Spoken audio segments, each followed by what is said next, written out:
காவேரி கிட்ட வந்து குழந்தைய கூட்டிகிட்டு போயிட்டு சாரதா வந்து காவேரி எழுந்துக்கடி உன் குழந்தை வந்துடுச்சு அப்படி சொல்லிட்டு இருக்காங்க. குழந்தையோட கைப்பட்டதும் காவேரிக்கு வந்து முழிப்பு வந்துடுது. காவேரி வந்து கண்ணை திறந்து பார்க்குறாங்க. எல்லாருமே அதிர்ச்சி அடைகிறாங்க. உடனே வந்து டாக்டர் வந்து கூட்டிட்டு வந்து காவேரிக்கு வந்து சுயநினைவு வந்துச்சுன்னு சொல்கிறாங்க.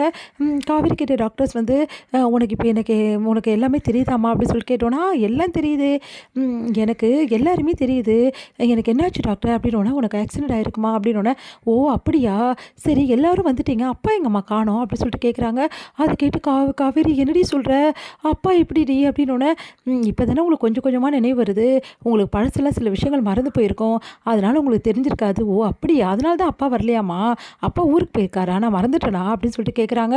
அதை கேட்டு என்ன இவ என்னென்னமோ பேசுகிறா அப்படின்னு சொல்லிட்டு ஒன்றும் புரியாமல் யோசிக்கிறாங்க. என்னடி பேசிகிட்டு இருக்க, அப்பா தான் நம்மளை விட்டுட்டு போயிட்டாரு, அதாம்மா நம்மளை விட்டுட்டு ஊருக்கு போயிட்டார்ல அதை தானே சொல்கிறேன் அப்படின்றாங்க. அப்பாவை பார்க்கணுன்னு ஆசையாக இருக்குமா, ஃபோன் பண்ணி அப்பா வர சொல்லுமா, நான் இந்த மாதிரி நிலைமையில் இருக்கும்போது கூட அப்பா வரமாட்டாரா அப்படின்னு சொல்லிட்டு கேட்குறாங்க.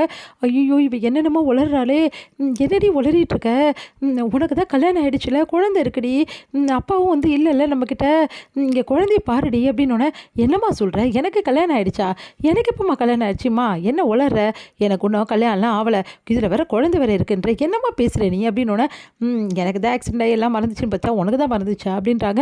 இவ என்ன சொல்லிட்டு இருக்கா, கல்யாணம் ஆனது அப்போ எல்லாமே மறந்துட்டாளா, ஒன்றும் புரியலையே, உன் புருஷன் விஜய்டி, விஜய் தாண்டி உன் புருஷன், இப்போ அவர் கூட இதே ஹாஸ்பிட்டலில் தான் அட்மிட் ஆயிருக்காரு அப்படின்னோடனே உடனே வந்து இங்கே பாருமா என்னம்மா பேசிகிட்டு இருக்க, விஜய்னா யாருன்னே எனக்கு தெரியாது, நீ என்ன சொல்லிட்டு இருக்க, எனக்கு ஒரே குழப்பமாக இருக்குமா அப்படின்னு சொல்லிட்டு தலையை இப்படி வந்து கை வச்சு ஒரு மாதிரி பண்ணிக்கிறாங்க. டாக்டர் வந்து இப்போ எதுவும் அவங்கக்கிட்ட சொல்லாதீங்க, கொஞ்சம் கொஞ்சமாக சொல்லிக்கிங்க, இப்போ ஒரே டைமில் நீங்கள் இவ்வளோ விஷயத்த சொன்னால் அவங்களால அப்சர்வ் பண்ண முடியாது அப்படின்னு சொல்கிறாங்க. எனக்கு ஒன்றுமே புரியலடி, காவேரி என்னென்னமோ பேசுகிறாளே அப்படின்னு சொல்லிட்டு அவங்க அம்மா கவலையாக உட்காந்துடுறாங்க. குழந்தைய கூட அவளுக்கு அடையாளம் தெரியல, புருஷன் யாருன்னு தெரியல, என்னடி இவ அப்படின்னு சொன்னோன்னே இங்கே வந்து விஜய் வேறு ஹாஸ்பிட்டலுக்கு ஷிஃப்ட் பண்ணிடுறாங்க. அப்பாடா எப்படியோ விஜயை கூட்டு வந்து வேறு ஹாஸ்பிட்டலில் சேர்த்தாச்சு, இதுக்கப்புறம் எந்த பிரச்சனையும் இல்லை, அந்த காவேரி கும்பல் வராமல் இருந்தால் அது போதும், இதுக்கப்புறம் எப்படியாவது விஜயை நம்ம குணப்படுத்திடலாம் அப்படின்னு சொல்லிட்டு பாட்டி வந்து ரொம்ப சந்தோஷமாக சொல்லிட்டு இருக்காங்க. இங்கே வந்து என்ன பண்ணுறாங்க, இது எல்லாம் பார்த்துட்டு ஒன்றும் புரியாமல் ராத்தா யோசிக்கிறாங்க, இங்கே என்ன நடக்குது அப்படின்னு சொல்லிட்டு, என்னம்மா என்ன புலம்புறீங்க என்ன ஆச்சு அப்படின்னோடனே அதான் பார்த்தியே அவள் யாருன்னு கேட்குறா, இப்போ கூட அப்படி பேசிகிட்டு இருக்கா காவேரி அப்படின்னோடனே ஆமாம் அவளுக்கு எங்களெல்லாம் எல்லாரையும் அடையாளம் தெரியுது, ஆனால் அவளுக்கு கல்யாணம் ஆனதையோ குழந்தை இருக்குதோ விஜய் தம்பியை கூட மறந்துட்டா அப்படின்னோடனே அதிர்ச்சி அடைகிறாங்க. வந்து ராதா நல்ல வேலையாயிடுச்சு, ஒரு வேலை எல்லாத்தையும் மறந்துட்டாள்னா ரொம்ப நல்ல விஷயமாச்சு, ஈஸியாக அம்மா சொல்கிறது நடந்துடும், முதல்ல இந்த விஷயத்த அம்மா கிட்ட சொல்லிடணும், அப்போ தான் அம்மா ரொம்ப சந்தோஷப்படுவாங்க அப்படின்னு சொல்லிட்டு ராதா வந்து ஒரு நிமிஷம் இருங்கம்மா இந்த வந்துடுறேன் அப்படின்னு சொல்லிட்டு போகிறாங்க.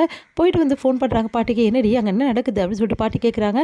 அம்மா ஒரு நல்ல விஷயம் நடந்திருக்குமா, என்னடி அவள் என்ன ஆனா அப்படின்னோடனே அது இல்லைம்மா அந்த காவேரி இருக்கால அவள் எல்லாத்தையும் மறந்துட்டாமா, நீ என்னடி சொல்கிற, ஆமாம்மா ஆக்சிடெண்ட்டில் அவளுக்கு எல்லாமே மறந்து போச்சு, அவங்க அப்பா அம்மா அவங்க குடும்பம் மட்டும்தான் அவளுக்கு ஞாபகம் இருக்குது, விஜயை கல்யாணம் பண்ணதோ ஒரு குழந்தை பிறந்ததோ எல்லாத்தையும் மறந்துட்டா, நீ சொன்னல விஜயையும் காவேரியும் பிரிச்சிடணும், காவேரி இதுக்கப்புறம் நம்ம குடும்பத்துக்கு வேணான்னு சொல்லிட்டு இப்போ கவலையே கிடையாதுமா, நம்ம குழந்தையும் நம்மளே கூட்டிகிட்டு வந்துடலாம், பாரு உன் பேத்தி உன் பேரன் எல்லாம் உன் கூடவே இருப்பாங்க, அந்த காவேரியோட குடும்பத்தை விரட்டத்துக்கு செம்ம சான்ஸ் கிடச்சிருக்குமா அப்படின்றாங்க.